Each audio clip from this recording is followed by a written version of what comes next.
I want to take a moment to introduce you all to public enemy number one, someone who is a dire threat that you didn't even know about. In the nature of the threats, we would also be asking for GPS with house arrest conditions to protect the community. With her head in her hands, Brianna Boston learned she would be held in jail on $100,000 bond.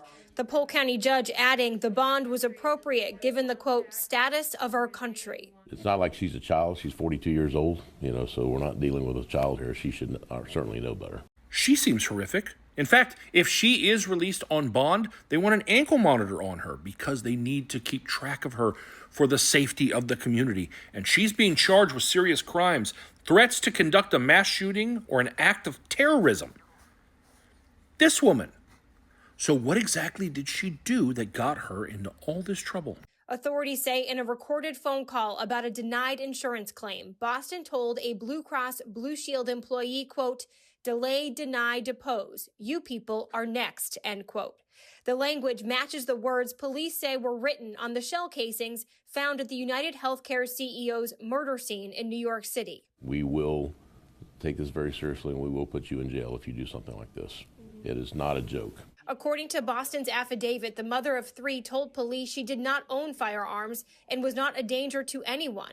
But she added, healthcare companies played games and deserved karma because they are evil. Yep, on a phone call after being denied coverage, she flippantly said, delay, deny, depose, you people are next. Doesn't own a gun, has never been in any trouble, and they're treating her like public enemy number one. They're going to make an example out of her. I'm going to tag her. There's an attorney on TikTok who I follow who just told a story today. She had a client in Florida, like where this took place, who he started feeling sick after he ate dinner. Midway through dinner, he would get up and have a cigarette and then come back in. And one time he came back in and his food looked discolored. It had like a blue color, and he thought that was weird. Turns out his wife was putting rat poison in his food. He figured out he was being poisoned. Contacted the police. They said, we'll save the food next time so we can test it. So the next time something weird happened, he saved the food. Took it to the police. They said, what do you want us to do with it? Test it. Oh, we can't do that.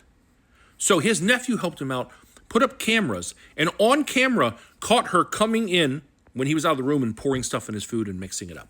It was enough to take to a judge, and that judge grant a permanent restraining order to a woman that he lived with and was married to.